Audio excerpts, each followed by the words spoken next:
to Focus on Health, and we are doing our special edition show, Cooking for Health.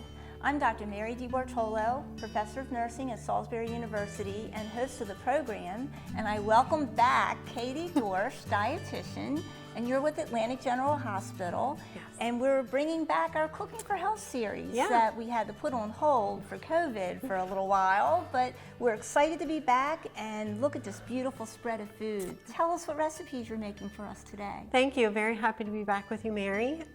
So today we're focusing on healthy fats. So we're doing a pan-seared salmon with a rosemary-walnut sauce. And then to go with that, we have a quick 5-minute lettuce salad with a lemon vinaigrette. That sounds wonderful. Can't wait to try it. But I know before we get started with the cooking, you wanted to talk a little bit about what's a healthy fat versus a not so healthy fat. Sure, yeah, that's a great question. So the types of fat that we eat can affect a lot of aspects of our health, including our liver health is a big one, our heart health, our cholesterol levels. So it's important to kind of focus on making sure you're getting the right types of fats in your diet. Of course, we all need fat. We're not in the 90s anymore during the low-fat craze, thank goodness. I know fats were a bad thing for a long time till nutrition science came along and showed us otherwise. Correct. So obviously nutrition is an evolving science, so we've learned a lot since then. But I'd like to just point out quickly some of the less healthy fats in our diet and some of the healthier things that we can incorporate on a regular basis. So over here we have some examples of what we call saturated fats. So these are things that are typically solid at room temperature, things like butter, milk, cream, dairy foods. Coconut oil, it gets a lot of hype, especially online, as being better for you than butter, but it is important to remember it is still a saturated fat. It's solid in that jar at room temperature.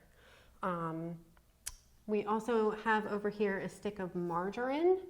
So margarine is a little bit different than butter in the fact that it's made with what we call hydrogenated oils, and that produces trans fats. So current recommendations are to have no trans fats in our diet. Things like saturated fats, of course, we're still going to eat those. The recommendations are for 20 grams or less per day. So mostly we get our trans fats from things like butter, higher fat dairy foods, things like meat. Does butter have trans fat in it? Butter does not have trans fat in it, just saturated fat. I know, I've switched to butter. I know it's not good to eat a lot of it, but I think butter is better than margarine, I believe. For sure, especially the stick margarine that's completely hydrogenated oils. I don't recommend anybody use those. So a little bit of butter. The tub margarine actually is even a little bit better than the stick margarine. So butter would be a better choice there. Obviously, if we wanted to switch out some of our butter consumption, we can kind of transition over to these healthier fats. So healthy fats come mostly from plant-based foods. They come from things like oils, like olive oil here. We have things like nuts and seeds, so we're going to be cooking with some walnuts today. We have things like flaxseed, chia seeds, and hemp hearts that can be added to things like oatmeal, yogurt, smoothies to provide a dose of those good healthy fats. Especially things like flaxseed and walnuts have some good omega-3 fatty acids. I remember the days when they said all nuts were bad. Right. And now we know better. We know a lot better now. Almonds, walnuts, right. All very good now. Yes. They have some important fats in them. They do. And especially, I work with a lot of oncology patients. There's a lot of good research about walnuts specifically with breast cancer patients and being protective against breast cancer. So they're definitely a good thing to incorporate. We also have things like avocado. Again, I remember when I was little in the 90s and, we weren't allowed to eat guacamole because that wasn't good for us. I know, we've learned a lot about the benefits of avocados right. too. So luckily now we know better. One thing to remember is, of course, fats do have a lot of calories. So if you're looking to manage your weight or, watching your calories for any reason at all, you might want to watch your portions of those things. Okay. Portion control is key. Right. And what is the general rule? I think I remember we were talking about this a few years back, that when you look at a package of food, of course, in the processed bags of foods, and you're looking at the saturated fat, it's typically very high. And I remember saying the 5-20 rule, better to be less than 5% and no more than 20% of the total Right. amount. Yeah, that is kind of a good way to gauge things. So your nutrition label will have the percent daily value, which is based on kind of a 2,000 calorie diet, which is about what most of us need. So that tells you what percent of your saturated fat or your total fat that food will provide for the day. So I usually like to say, especially for saturated fat, less than 10% is usually going to be a better choice. Very good. Well, how about we get cooking? That sounds great. So we're going to start with our rosemary walnut sauce. So we are going to take some chopped walnuts, and this is a half a cup, and we are going to toast them just briefly in our skillet. You want to keep an eye on them. Second you turn your back, they're going to get a little too toasted. Like grilled cheese does. Yes. So just until you'll kind of smell them, they'll be a little more fragrant. Just takes a couple minutes here in our skillet. After that, we are actually going to heat up some of our olive oil. We're going to saute these chopped shallots, garlic, and some rosemary. Then we're going to add that along with our vegetable broth to our blender to make our sauce. Nice. I don't know if you can smell them from over there. That's a nice direction in a recipe, to saute or cook until fragrant. Until fragrant, yes. So you can smell them. Your nose does a lot of work in the cooking. So we're going to go ahead and add these to our blender.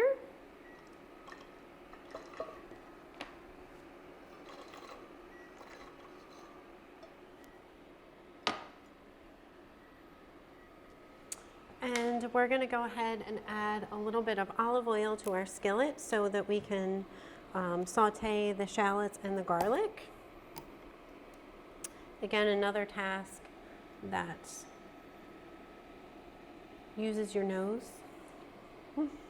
What's the difference between virgin and extra virgin? I know I usually use just plain old olive oil when I saute and such. Right, so the different kinds of olive oil that you can find in the grocery store, the extra virgin olive oil is the least processed or the least refined. It usually does better for cooking at lower temperatures, so really nothing above a saute. You can find varieties like light olive oil or just olive oil on the shelf as well. And those are better for higher heat cooking. But what that means is it's a little more refined, so you lose a lot of the flavor that comes through in the extra virgin olive oil. So is that, I know I keep it around and use it more for salads because it's a little tastier. I know it costs a little more too, doesn't it? It does. The extra virgin olive oil costs a little bit more, but it is great for things like dressings, sauteing, making a pasta sauce to go with your spaghetti. And then those more refined olive oils can be good for things like baking or higher heat cooking, where you need less flavor. So you can smell our shallots. A lot of people aren't familiar with what exactly a shallot is. Sure. So a shallot, it looks kind of like a little tiny purple onion almost. And the flavor of it is kind of a cross between onion and garlic. So if you couldn't find a shallot, you could substitute a little bit of minced red onion. And then of course we are adding garlic to this as well. Everything's better with garlic. I agree. So the shallots are getting nice and soft. We're going to go ahead and add 2 cloves of minced garlic. Do you use the prepared minced garlic you can keep in your fridge handy, or So, chop up the cloves? Mary, it depends on how lazy I'm feeling that day. So this morning I've minced the garlic myself, but I always have a jar of pre-minced garlic in my fridge. I think I do the same, and I'm into the little gadgets, so I like my little garlic press that Yes. just easily minces the garlic right into Yes, the pan. So that's easy the garlic too. clove. Yes, if you have a garlic press, that makes short work of it. And that smells great. It's a pain to clean though. It depends on who's doing the dishes. True. That's true. So we are also going to add the rosemary. So we have some minced rosemary. You can buy rosemary in the grocery store. It just comes in these little sprigs. And what you can do is just hold your sprig and kind of pull down and strip the leaves off of the stem. I know fresh is so much better, but I know I sometimes buy the crushed rosemary because it's not so coarse. A little nicer for, Right. Yeah, for this adds application. a flavor, yeah. So yeah, you could certainly use some dried rosemary. You would just use less than the recipe calls for. The dried herbs are a little more potent. And then you can just run your knife through the rosemary to mince it. So we already have our rosemary minced, so we're going to go ahead and add that. Now that's very fragrant. Yes, rosemary is very fragrant. I feel like I smell like a Christmas tree this morning. And we're going to add a couple tablespoons of sherry vinegar. You could also use a white balsamic vinegar in place of this. So how much of that? We are going to add 2 tablespoons.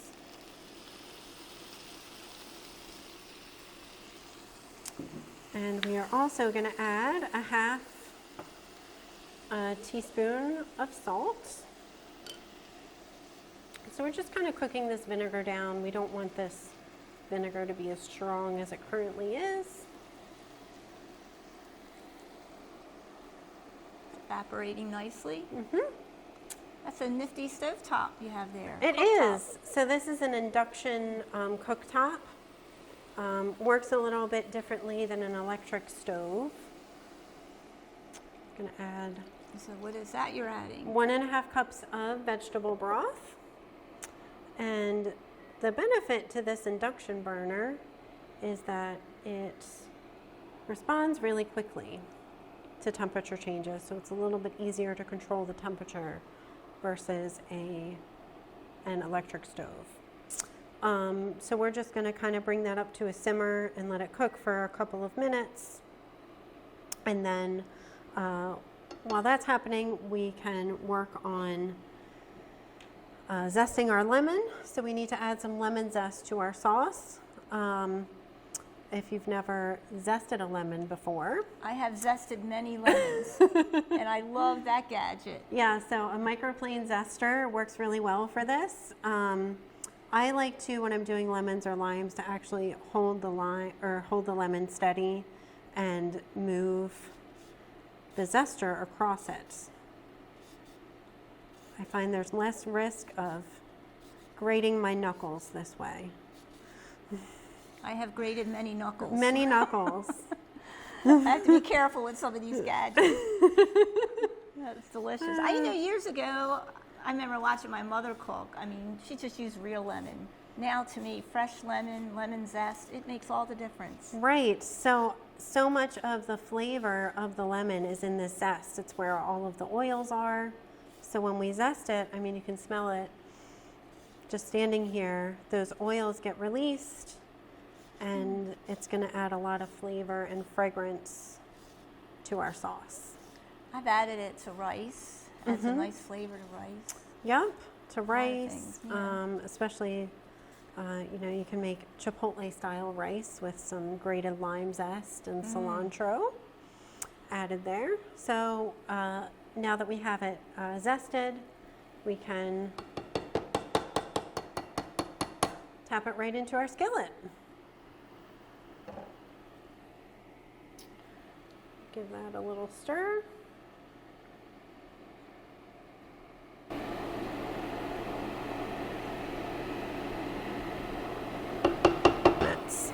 Okay.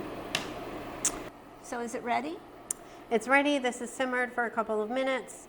So we're just going to take this and pour it into our blender with the walnuts very carefully.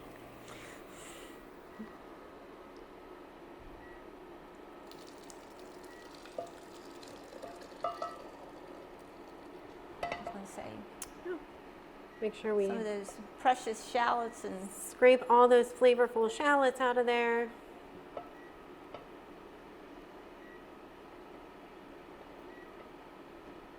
All those flavorful bits out. Okay.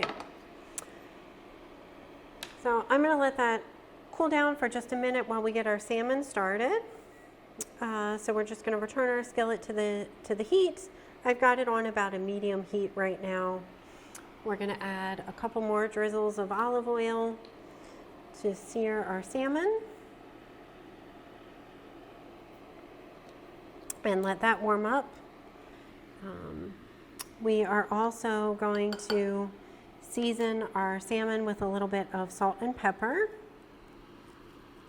and you have the skin on, correct? Underneath? Yes, I still have the skin on these fillets. Obviously, if you wanted to take the skin off, you could do that before cooking. But it gets nice and crispy in the skillet with the olive oil. Keeps it together a little better too, doesn't it? It does. It makes it a little bit easier to manage and to flip.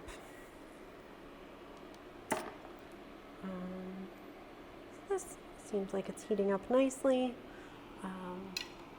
So we're going to go ahead, we're going to start it flesh side down, and then we're going to flip it to the skin side to finish.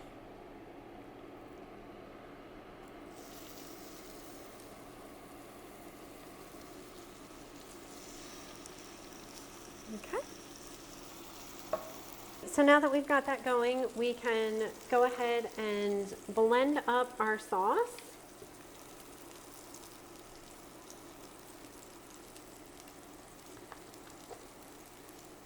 And I'm going to actually take this piece out of the top of the blender so we can vent it a little bit.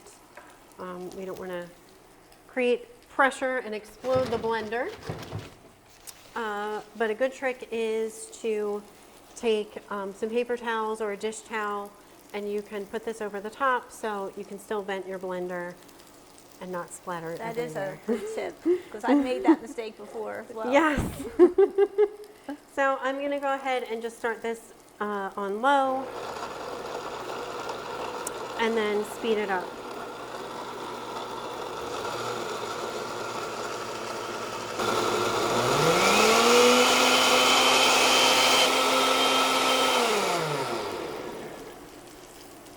Okay. So the goal is just to blend it until it's nice and smooth.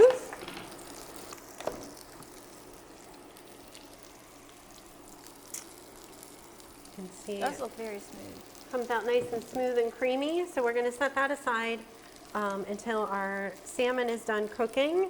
I'm going to go ahead and just give this a little flip to the other side to finish crisping up the skin and cooking the salmon through.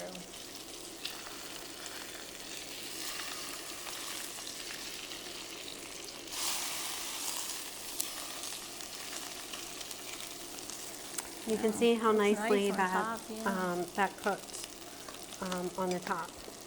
So I'm going to give my hands a wash again and move on to making our salad and our vinaigrette while we wait for the salmon.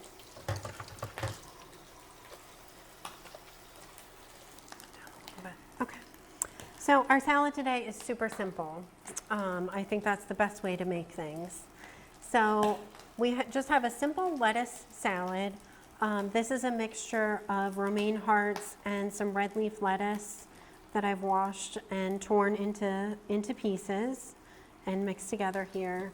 You could also certainly use a bag salad if... I love the bag. Right. It's so easy. Nothing wrong with using some convenience foods to get a vegetable on the table. So, you know, they make some like butter lettuce mixes in those bags, I think would be really good here. The romaine hearts actually came from a bag. But There's so many varieties now of the different types of lettuces that make it really easy. Yeah, it makes it super simple. Arugula would be good here. It's a little more tender, but I think that peppery flavor would go really well with the lemon and the parmesan that we're going to be using. So for this salad, we've already torn up the lettuce. What we're going to do, we've zested 2 lemons already, and we are going to actually add this lemon zest to our lettuce. And this is why it's important to have some clean hands while you do this. Just going to kind of toss that around. We are also going to add a little bit of crushed red pepper flakes. So that's the taste, right? However Yes. hot you might like it. Yes. Some people have a lower heat tolerance than others, so you can adjust that to your household. We are going to use some Parmesan cheese. So this is just a little bit of pre-grated Parmesan. And then we are going to add the shallots, the sliced shallots. So we've had shallots 2 ways today.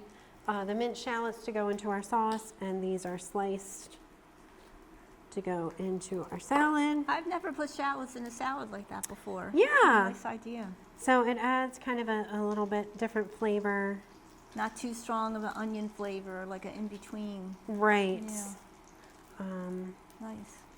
So kind of separate those. Again, toss together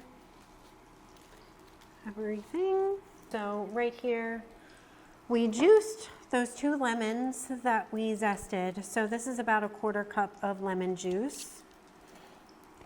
And we are just going to make this right in this mason jar. They're handy, those little mason jars. I like them. Very handy, especially since this one has measurements on it. So we have about 2 ounces of lemon juice already in here. We need a 1/4 cup of olive oil. So we're going to fill that up to the 4-ounce line. And this is where extra virgin could make a difference, be a little bit more tastier. Yes, definitely adds a lot of flavor using the extra virgin olive oil in this application versus, you know, a light olive oil, which wouldn't have as much flavor. We're also going to add just a little bit of salt and pepper. I like to add a nice pinch there. A little bit of pepper. And what we're going to do is just put this lid on the jar. Nice. Easy as pie, huh? Couldn't be easier. I know. I find I don't buy many bottle dressings anymore. To me, they just taste gelatinous, and this is so crisp and clean and healthy. So, you know, you can make a dressing. It will keep in the fridge for about a week or so. One of the things with the extra virgin olive oil is it will solidify in the fridge. All you need to do is just bring the dressing out of the refrigerator, let it sit for about 20-30 minutes, and it's liquid again. You can also stick it in the microwave if you're in a pinch. So our dressing is all mixed up, and we're just going to toss a little bit of our dressing on our lettuce.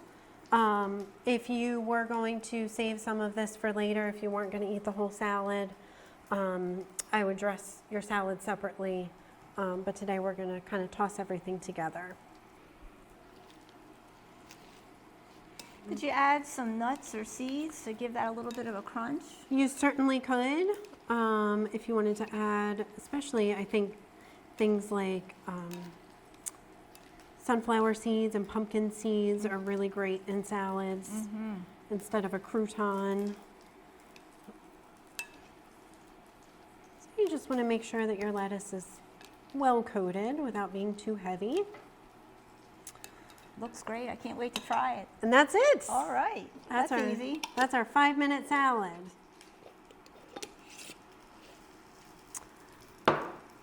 right, looks like our salmon is almost done. Gonna flip these sides for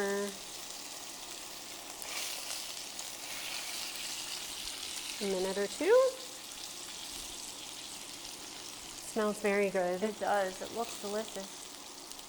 And salmon is so healthy for you. Yeah, so we didn't actually mention that, but yes, salmon, you know, you hear a lot about eating more fish, eating more salmon. A lot of people take fish oil supplements. The reason for that is salmon in particular has a lot of omega-3 fatty acids, which is good for lowering cholesterol. It's good for heart health, lowering inflammation. So salmon's a good thing to incorporate into your diet.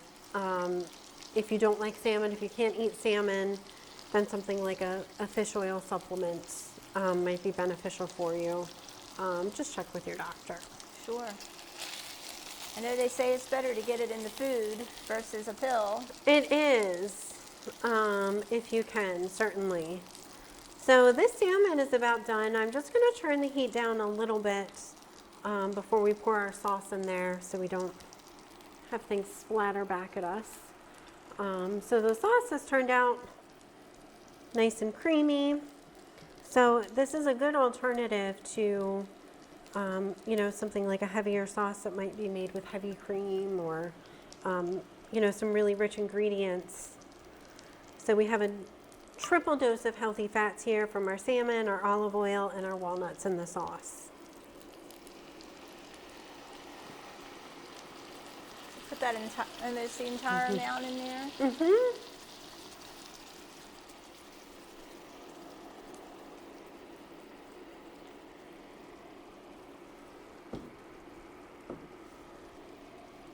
So the salmon gets to cook a little longer. Yeah, we're just gonna kind of let this sauce warm up.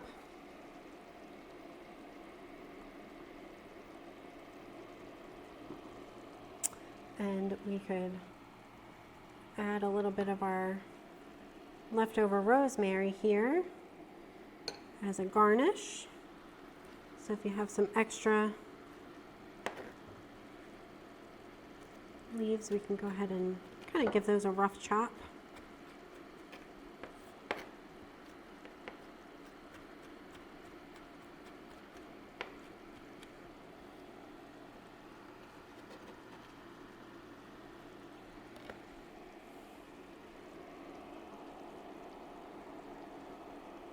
That's some nice color too. Yes. Orange and green. I always say we eat with our eyes first. Mm-hmm. And nose, that helps. Yes. Wonderful aroma. So that's it. We are ready to eat. All right, we'll get our plates.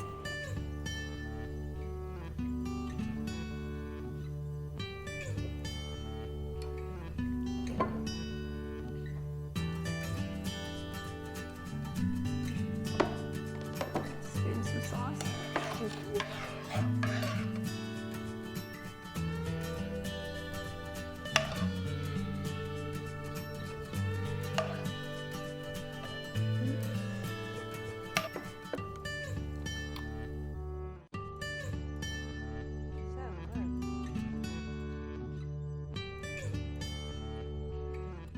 It's not that strong of a walnut flavor for people that may not like walnuts as much. Very good.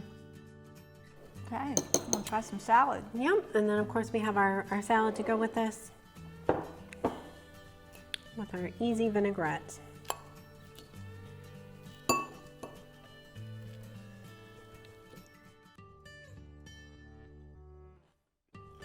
That is very good. The lemon zest makes it really. Well, thank you so much, Katie, for being on the program. Thank you again for having me. It's nice to have you back, and I Yes. hope we get to do some more of these shows because they're so helpful. Thank you. And thank you for joining us for this edition of Focus on Health here on PAC 14.